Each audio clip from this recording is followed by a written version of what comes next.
இயேசு கிறிஸ்துவுக்குள் பிரியமான என் சகோதர சகோதரிகளே, உங்கள் அனைவருக்கும் இயேசுவின் நாமத்தில் புத்தாண்டு நல்வாழ்த்துக்கள். இந்த புதிய ஆண்டிலே, இந்த புதிய நாளிலே, இந்த புதிய வாரத்திலே கடவுளின் வார்த்தையை சுமந்து உங்களுக்கு கொடுப்பதிலே நான் ஆண்டவரில் மிகவும் அகமகிழ்கிறேன்.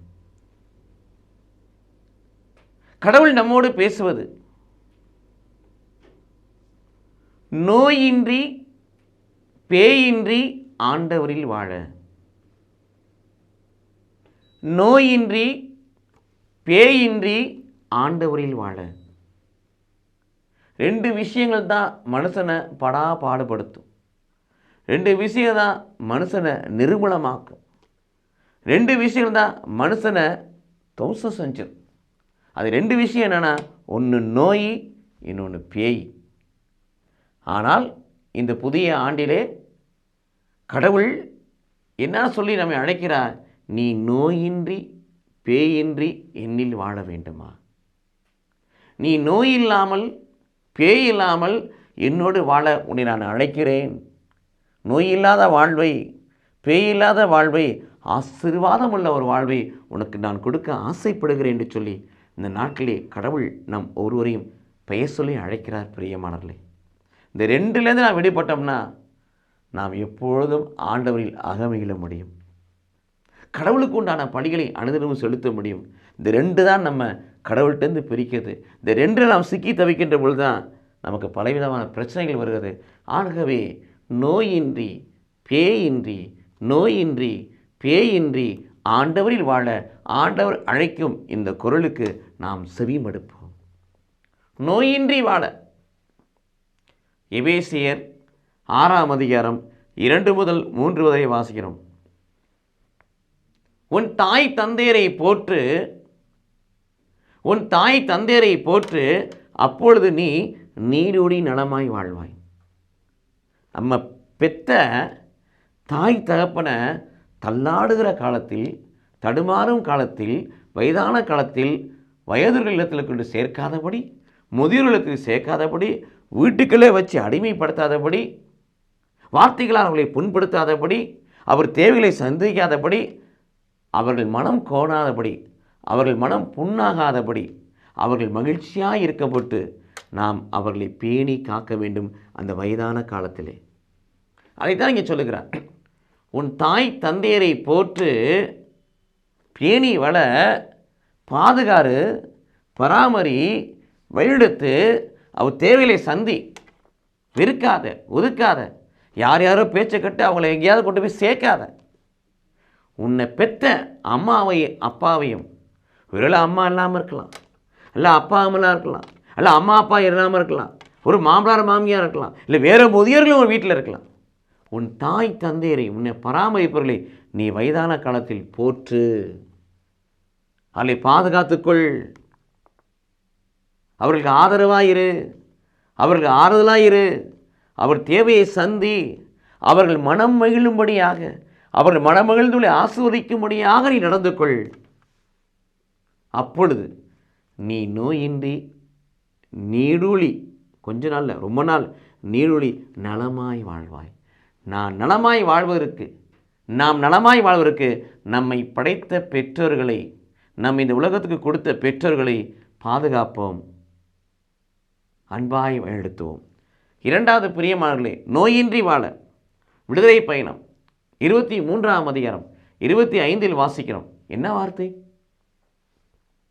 ஒருவன் அனுதினமும் என்னை தொழுது வந்தால், தவச காலத்தில் மட்டுமல்ல, ஆகமான காலத்தில் மட்டுமல்ல, திருவருகை காலத்தில் மட்டுமல்ல, ஒவ்வொரு நாளும் day to day, day by day நம்ம அவர் என்ன செய்யணும்?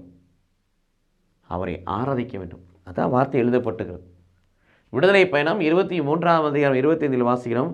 ஒருவன் அனுதினமும் என்னை தொழுது வந்தால் அவன் உண்ணுகின்ற உணவையும் குடிக்கின்ற நீரை ஆசீர்வதித்து ஒரு நோயும் வராமல் காப்பேன்.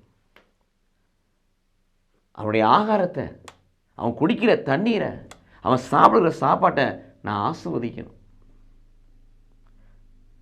கடவுள் ஆசீர்வதித்தாதான் நோய் வராமல் இருக்கும். ஆகவே சொல்லுகிறார், என்னை ஆராதிக்கிற, வணங்குகிற, வழிபடுகிற, சேவிக்கிற பிள்ளைகளாய், அனுதினமும் சேவிக்கிற பிள்ளைகளாய் யார் இருக்கிறார்களோ அவர்கள் உண்ணுகின்ற உணவையும் குடிக்கின்ற நீரையும் ஆசிர்வதித்து ஒரு நோய் வராமல் காப்பேன். ஆக நோயில்லாத வாழ்வை பெற்றுக்கொள்ள அனுதினமும் கடவுளை ஆராதிக்கிற பிள்ளைகளாய் மாறுவோம். மூன்றாவது பிரியமானவர்களே, திருப்பலியின் வழியாக நாம் உண்ணுகின்ற இயேசுவினுடைய சரீரமும் இயேசுவின் இரத்தமும். 1 கொரிந்தியர் 11ஆம் அதிகாரம் 29 முதல் 30 வரை வாசிக்கிறோம். இது இயேசுவின் உடல் என்றும் இயேசுவின் இரத்தம் என்று உணராமல் ஏனோதானா என்று திருவிருந்தில் பங்கு பெற்றால் 4 விதமான காரியம் வரும். 1 பலவீனம், இன்னொன்று நோய், இன்னொன்று நித்திய ஆக்கின, இன்னொன்று திடீர் மரணம். அதில் 1 நோய். நோய் வருவதற்கு காரணம், பலவீனம் வருவதற்கு காரணம், சுகவீனம் வருவதற்கு காரணம் தகுதி இல்லாதபடி திருவிருந்தில் பங்கு கொள்வது. முழுமையான திருப்பலியில் பங்கு பெற வேண்டும். முன்னதாகவே திருப்பலிக்கு வர வேண்டும். மன்னிப்பு வழிபாட்டில் மன்னிப்பை பெற வேண்டும். வார்த்தை வழிபாட்டில் பரிசுத்தமாக்கப்பட வேண்டும். காணிக்கை பவனில் நம்மையே அந்த அபரசத்தோடு கடவுளத்தில் ஒப்பு கொடுத்து அப்பரசம் பரிசுத்தாயினுடையாக ஆண்டவரின் உடலாய் இரத்தமாய் மாறுவது போல நாமும் மறுரூபமாக்கப்பட வேண்டும். நற்கனை வழிபாட்டில் நம்மையே தாழ்த்தி வருகிற கடவுளுக்கு முன்பதாக ஆண்டவரே நீர் இல்லத்தில் எழுந்துற நான் தகுதியற்றவன், ஒரு வார்த்தை சொல்லி நான் ஆன்மா குணமடையும் சொல்லி நம்மை ஒப்பு கொடுக்க வேண்டும். மன்னிப்பு வழிபாட்டிலே, வார்த்தை வழிபாட்டிலே, காணிக்கை பவனியிலே, நற்கனை வழிபாட்டிலே முழுமையாக நம்ம அர்ப்பணித்து அதற்கு ஏற்புடைய முறையில் அந்த வழிபாடுகளை செலுத்துகின்ற பொழுது நாம் அந்த திருவிருந்தில் பங்கு பெறுவதற்கு தகுதி உள்ளவர்களாய் மாறுகிறோம். இந்த தகுதி இல்லாமல் ஏனோதான என்று நாம் திருவிருந்தில் பங்கு பெற்றால் ஆசிர்வதிக்கக்கூடிய அந்த உணவே உங்களுக்கும் எனக்கும் அவிதமாய் வாழுகின்ற பொழுது நோயை கொடுக்கும். ஆகவே இந்த நோயின்றி நாம் வாழ பரிசுத்தத்தோடு, பக்தியோடு, நம்பிக்கையோடு, விசுவாசத்தோடு கடவுளுக்கு ஏற்புடைய முறையில் திருப்பலியை நாம் ஒப்பு கொடுத்து முழுமையான திருப்பலியில் பங்கு பெற்று இயேசுவின் உடலையும் இரத்தத்தையும் நாம் பரிசுத்தமாய் உட்கொள்கின்ற பொழுது அது நமக்கு சுகத்தையும் பலத்தையும் கொடுக்கிறது. 4வது பிரியமானவர்களே, ஞான ஆகமம் சாலமோனின் ஞானம் 16ஆம் அதிகாரம் 12 வாசிக்கிறோம். என்ன வார்த்தை? மருந்தோ பச்சிலையோ, மருந்தோ களிம்போ பச்சிலையோ மனிதனை சுகப்படுத்தவில்லை, அனைத்தையும் குணமாக்கும் ஆண்டவரின் நலமுக்க வார்த்தைகள் உன்னை குணப்படுத்தும். 107:20 திருப்பாடலில் வாசிக்கிறோம். கடவுள் தன் வார்த்தையை அனுப்பி அவர்களை குணப்படுத்தினார். மத்தேயு நற்செய்தி 8ஆம் அதிகாரம் 16 வாசிக்கிறோம். ஒரே ஒரு வார்த்தையினால் கடவுள் பேய்களை ஓட்டினார், நோய்களை நீக்கினார். அவருடைய ஒரு வார்த்தை, வல்லமை மிக்க ஆண்டவருடைய வார்த்தை நோய்களை நீக்கும். பிரியமானவர்களே, மருந்தோ பச்சிலையோ மனிதனை சுகப்படுத்தவில்லை, அனைத்தையும் குணமாக்கும் ஆண்டவரின் நலமுக்க வார்த்தைகள் உன்னை குணப்படுத்தும். நீங்கள் நான் பார்க்கிற, படிக்கிற, கேட்கிற, தியானிக்கிற, நம்புகிற, விசுவசிக்கிற, கீழ்ப்படுகிற, நடக்கிற அந்த வார்த்தை உங்களுக்கு எனக்கும் தெய்வீக சுகத்தை கொடுக்கும். வார்த்தையின்படி வாழ்வோம், வார்த்தைக்கு வாழ்வை ஒப்புக் கொடுப்போம், வார்த்தையின் வழியாக கடவுளை மகிமைப்படுத்துவோம், தெய்வீக சுகத்தை பெற்றுக்கொள்வோம். 3 யோவான் 1ஆம் அதிகாரம் 2 அடுத்தபடியாக 3 யோவான் 1ஆம் அதிகாரம் 2 வாசிக்கிறோம். நீ உன் ஆன்மா வாழ்ந்திருப்பது போல, நீ உன் ஆன்மா வாழ்ந்திருப்பது போல எல்லா வகையிலும் வாழ்ந்து சுகமாயிருப்பார். ஆன்மாவை வாழ வைக்கணும். ஒரு வெளியேறப்பட்ட ஆன்மாவை, இதயத்தை, உள்ளத்தை கடவுள் உங்களுக்கு என்ன கொடுத்து அவருடைய உறைவிடமாய் இருக்க வேண்டும் என்று விரும்புகிறார். அவர் வருவதற்கு, அவர் வார்த்தை வருவதற்கு, அவர் வாழ்வதற்கு, அவர் ஆளுகை செய்வதற்கு, அவரை ஆண்டு நடத்துவதற்காக கடவுளுடைய உறைவிடம் இந்த ஆன்மா. இந்த ஆன்மா வாழணும். இந்த ஆன்மாவை நான் வாழச் செய்தால் நம்ம எல்லாத்துலேயும் வாழ்ந்து சுகமாக இருப்போம்.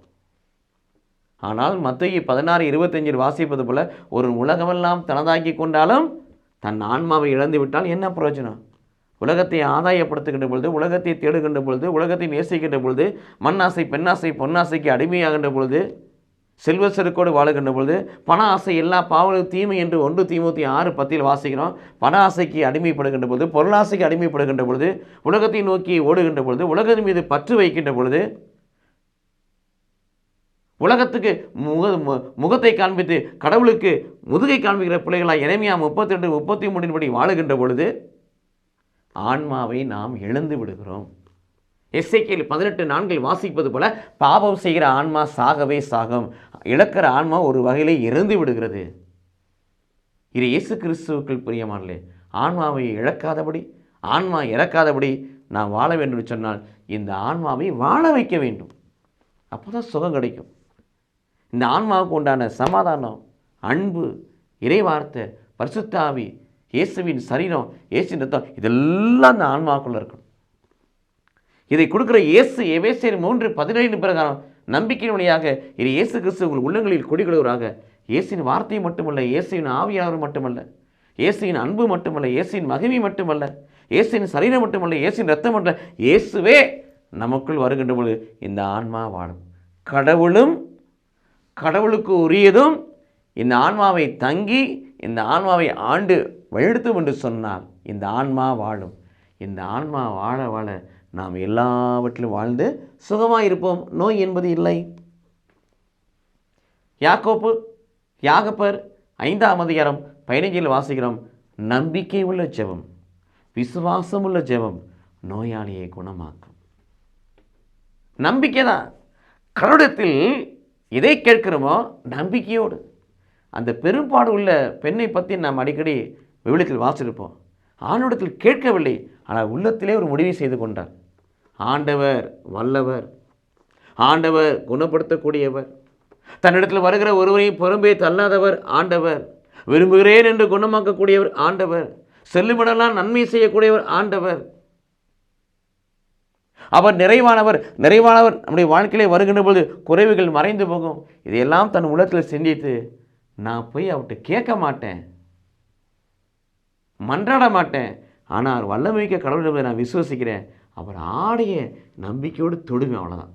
அவர் ஆடையில் வல்லமை ஒன்று சொல்லி நம்பி தொட்டால் சுகம் பெற்றால் வல்லமை வெளியேறியது, அவளை சுகப்படுத்தியது.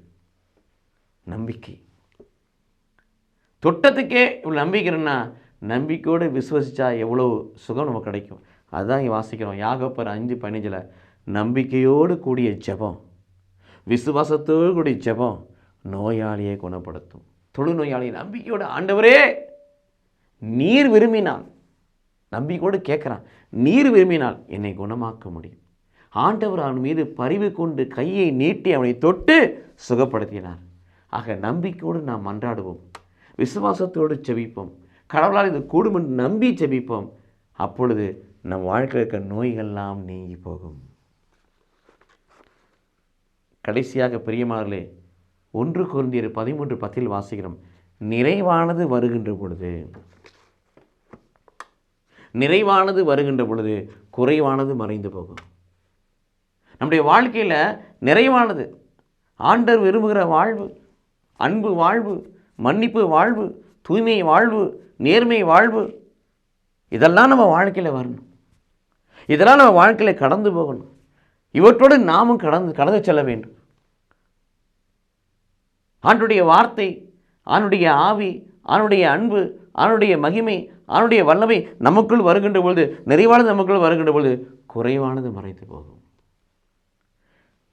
ஆண்டுடைய வார்த்தையிலே, ஆவியிலே, அன்பிலே, சரீரத்திலே, இரத்தத்திலே, மகிமையிலே வல்லமை இருக்கிறது.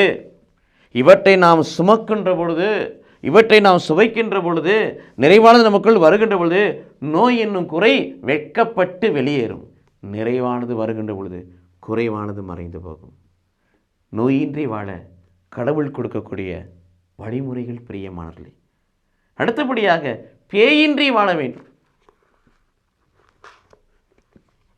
பிசாசுடைய ஆதிக்கம், பிசாசுடைய கை நம்ம குடும்பத்தில் ஓங்கியிருக்கும் என்று சொன்னால் நிம்மதியான நிறைவான வாழ்வு நமக்குள், சமாதானமுள்ள ஒரு வாழ்வு நமக்குள், தூய்மையான ஒரு வாழ்வு நமக்குள், நேர்மையான நீதியான வாழ்வு நமக்குள், பிரமாணிக்கமுள்ள பிரியமுள்ள வாழ்வு நமக்குள், கடவுளுக்கு உகந்த வாழ்வு நமக்குள் இருவருக்கான வாய்ப்பு இல்லை.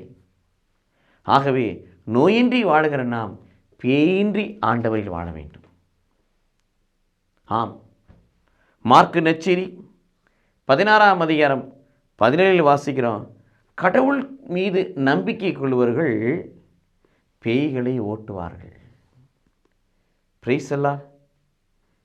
பிசாசு அவங்கள்ட்ட வராது, வேறையாட்ட பிசாசு வந்தாலும் அதை விரட்டுவாங்க. அத்தனை வல்லமை மிக்கவர்களாக இருப்பார்கள். யாரு?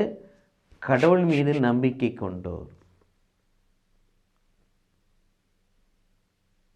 எபிரேயர் 11:6 வாசிக்கிறோம்.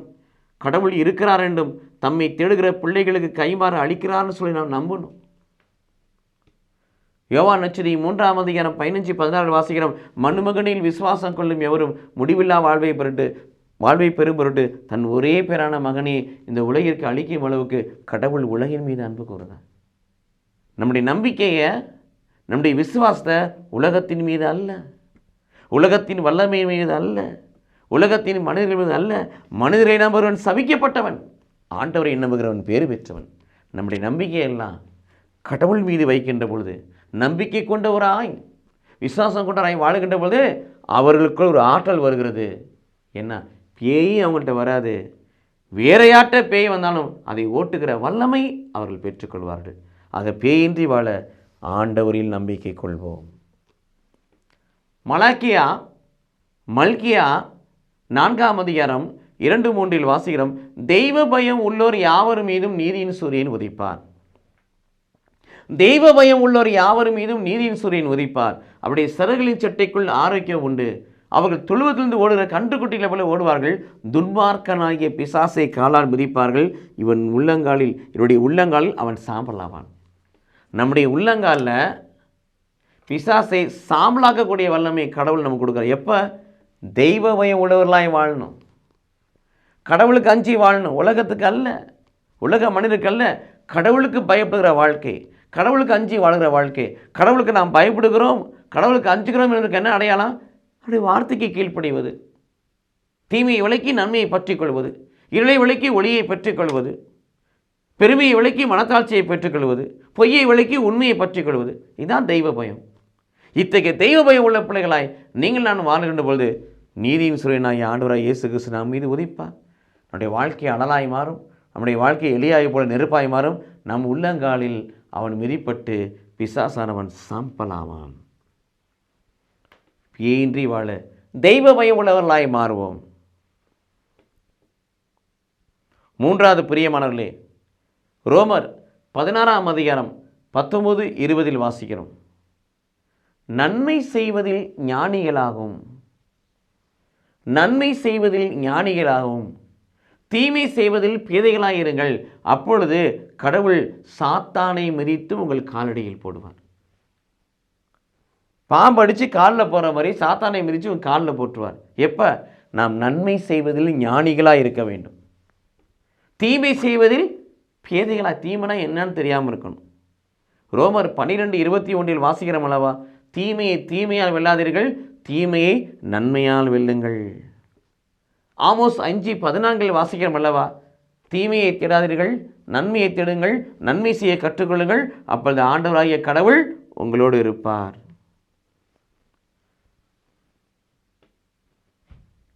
இது இயேசு கிறிஸ்துவுக்குள் பிரியமான என் சகோதர சகோதரிகளே, நன்மை செய்ய வேண்டும், எல்லோருக்கும் நன்மை செய்ய வேண்டும், ஒருவருக்கு ஒருவர் நன்மை செய்ய வேண்டும். நன்மை செய்வதே அவருக்கு ஏற்புடைய பலி என்று சொல்லி எபிரேயர் 13 வாசிக்கிறோம். ஒரு பலியை கடவுள் கொடுக்கறனா பிறருக்கு நன்மை செய்வது.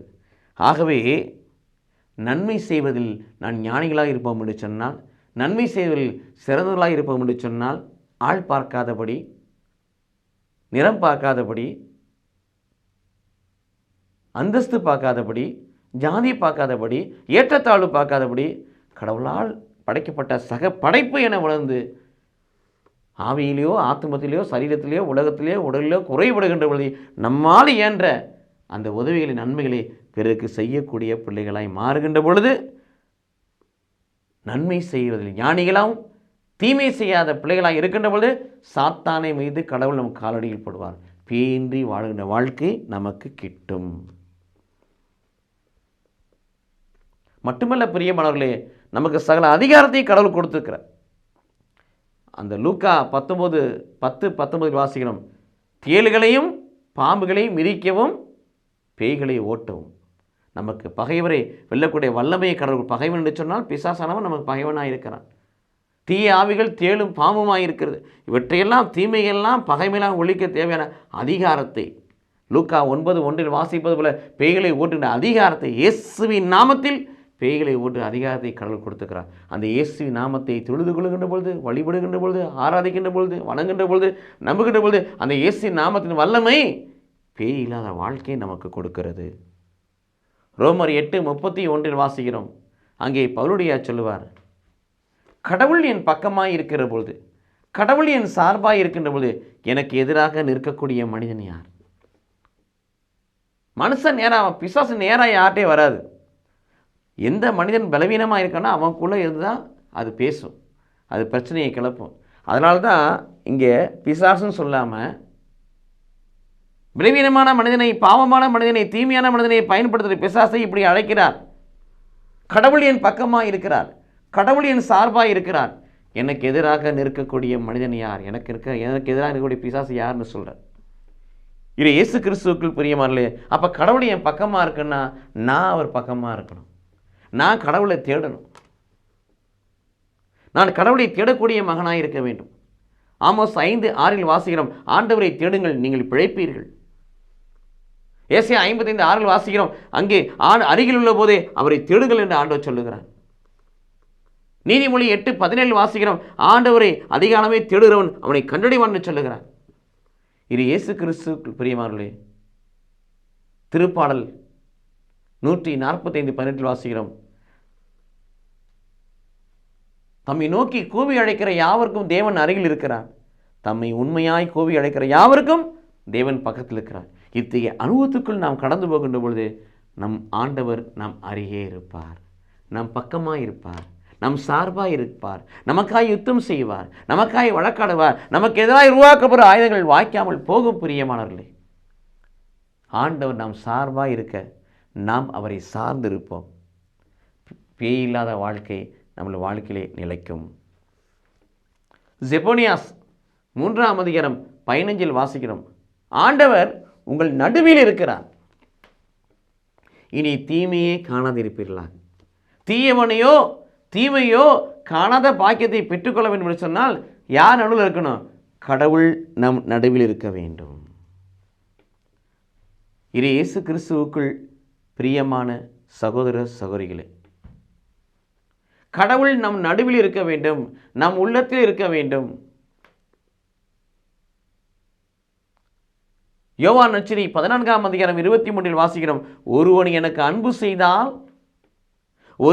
அன்பு செய்தால் என் வார்த்தையை கேட்பான், என் தந்தையும் அவன் மேல் அன்பு கூறுவார், நாங்களும் வந்து அவனோடு குடிகொள்வோம். தந்தை, மகன், தூய ஆவியானவர், பிதாசுதன் பரிசுத்த ஆவியானவர் நமக்குள்ளே நம்மிலே வருகிற வாழ்கிற அனுபவத்தை எப்பொழுது பெற்றுக்கொள்ள முடியும்? கடவுளை அன்பு செய்கின்ற பொழுது, நம்மை அன்பு செய்கின்ற பொழுது, நம்மை போல பிறரை அன்பு செய்யும் பொழுது, இறை அன்பிலும் பிறர் அன்பிலும் நிலைத்திருக்கின்ற பொழுது, அப்போ நிறைவான கடவுள் நமக்குள் இருக்கின்ற பொழுது குறைவான பேய் நம்மிடத்தில் வருவதற்கு வாய்ப்பு இல்லை.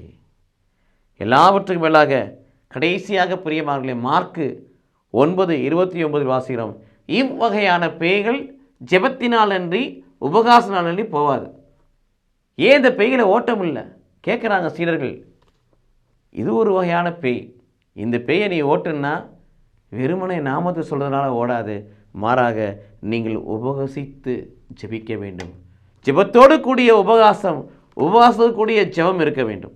ஆகவே ஜெபிக்கிற பிள்ளைகளாய், உபகாசம் இருந்து ஜெபிக்கிற பிள்ளைகளாய், வெறும் பட்டினி இருப்பதல்ல, உபகாசம் இருந்து ஜெபிக்கணும், ஜெபிக்கின்ற பொழுது உபகாசம். இந்த ஜெபமும் உபகாசமும் இறை வல்லமையை பெற்றுக் கொடுக்கும். அப்பொழுது நமக்கு அந்த அதிகாரம் இருக்கும், பேய் மீது அதிகாரம் இருக்கும், தீமை மீது அதிகாரம் இருக்கும். நாம் சொல்ல அது நிர்மூலமாகும், வெளியேறும். இது இயேசு கிறிஸ்துவுக்குள் பிரியமானவர்களே, ஜெபிக்கிற பிள்ளைகளாய், உபகாசத்தோடு ஜெபிக்கிற பிள்ளைகளாய், கண்ணீரோடு ஜெபிக்கிற பிள்ளைகளாய், பாரத்தோடு ஜெபிக்கிற பிள்ளைகளாய், விழித்திருந்து ஜெபிக்கிற பிள்ளைகளாய் இருப்போம். அப்படிப்பட்ட ஜெப வாழ்வு, உபகாசத்தோடு கூடிய ஜெப வாழ்வு உங்களுக்குள்ளும் எனக்குள்ளும் இருக்கும் என்று சொன்னால் பிசாசை வெளியேற்றுகிற, நிறுவனமாக்குற வல்லமையை கடவுள் உங்களுக்கு என்ன கொடுப்பார். இது இயேசு கிறிஸ்துவுக்குள் பிரியமானவர்களே, இந்த புதிய ஆண்டிலே, இந்த புதிய மாதத்திலே, இந்த புதிய நாளிலே கடவுள் நாம் எப்படிலாம் வாழ வேண்டும் என்று ஆசைப்படுகிறான்னு சொன்னால், நோயின்றி பேயின்றி ஆண்டவரில் வாழ, அகிலத்தில் வாழல்ல, நோயின்றி பேயின்றி ஆண்டவரில் வாழ வேண்டும். ஆக நோயில்லாமல் வாழ்வதற்கு அவர் நமக்கு பல அறிவுரைகளை கொடுத்திருக்கிறார். பேய் இல்லாமல் வாழ்வதற்கு பல அறிவுரைகளை கொடுத்திருக்கிறார். இந்த வார்த்தைகளை செவிப்படுத்தவர்களாய், இந்த வார்த்தைப்படி நடப்பவர்களாய் மாறுவோம். ஆண்டவரில் வாழ்வோம். கடவுள் நம்மை ஆசீர்வதிப்பாராக. கண்களை மூடி செபிப்போம். எங்களை நேசிக்கிற நல்ல தகப்பனே, எங்கள் அன்பு ஆண்டவராகிய இயேசு கிறிஸ்துவே, எங்களை நேசிக்கிற பரிசுத்த ஆவியானவரே, ஆசீர்வதித்து தேவனாகிய உம்மால் கொடுக்கப்பட்ட இந்த புதிய ஆண்டுக்காய், இந்த புதிய மாதத்துக்காய், இந்த புதிய வாரத்துக்காய், இந்த புதிய நாளுக்காய், இந்த புதிய நேரத்திற்காய் நன்றி செலுத்தி வாழ்த்துறோம். அப்பா தெய்வமே, இந்த உலகத்தில் நாங்கள் நிறைவோடு வாழ வேண்டும். உலகத்தை சுற்றி பலவிதமான பிரச்சனைகள், எங்கு எது எப்பொழுது ஏற்படும் என்று தெரியாது. மழை எப்பொழுது வரும், வெள்ளம் எப்பொழுது வரும், பூமி எப்பொழுது பிளவுபடும், எப்பொழுது சுனாமி வரும், எப்பொழுது கொள்ளனை வரும், எப்பொழுது பஞ்சம் வரும், எப்பொழுது போர் வரும், எப்பொழுது தீமை வரும் என்று சரியாத அபாயகரமான சூழ்நிலையிலே இந்த உலகத்தில் வாழ்ந்து கொண்டிருக்கிறோம். அதிலும் குறிப்பாக ஆண்டவரே, நோயும் பேயும் மனிதனை வாட்டுகிறது, மனிதனை அடிமைப்படுத்துகிறது, மனிதனை கடலிருந்து பிரிக்கிறது. அப்பா தகப்பனே, இந்த உலகத்தில் உம்மோடு நாங்கள் வாழ ஆசைப்படுகிறோம். நீரும் சொல்லியிருக்கிறேன் மத்தேயு 28:20, உலகம் முடிவரை நான் உங்களோடு இருக்கிறேன்.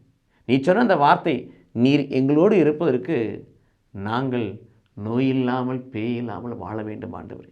நோயில்லாத பேயில்லாத வாழ்வை எங்களுக்கு அருளி உம்மோடு வாழ்கின்ற அனுபவத்தை எங்களுக்கு கொடுக்கும்படியாக ஜெபிக்கிறோம். அப்பா, இந்த நாட்டில் நாங்கள் தியானித்தது போல, இந்த நாட்டில் வார்த்தையை கேட்டது போல, நோயின்றி வாழ்வதற்கு என்ன செய்ய வேண்டும், பேயின்றி வாழ்வதற்கு என்ன செய்ய வேண்டும் என்ற அறிவுரைகளை உடைய வார்த்தையின் வழியாக எங்களுக்கு கொடுத்துக்கிறேன். அந்த அறிவுரையின்படி எங்கள் வாழ்க்கையை அமைத்துக்கொள்ள, நோயின்றி பேயின்றி ஆண்டவரில் வாழ்ந்து ஆண்டுடைய திருநாமத்தை மகிமைப்படுத்துகிற மகனாய் மகளாய் மாறி எங்களுக்கென்று தேவரை வகிக்கிற எல்லா ஆசீர்வாதங்களையும் பெற்று இந்த பூமியிலே எல்லா வகையிலும் ஆன்மா வாழ்ந்திருப்பதில் வாழ்ந்து சுகமாக இருக்க தேவர் அருள் புரியும்படியா இயேசுவின் நாமத்தில் ஜெபிக்கிறோம் பிதாவே, ஆமென்.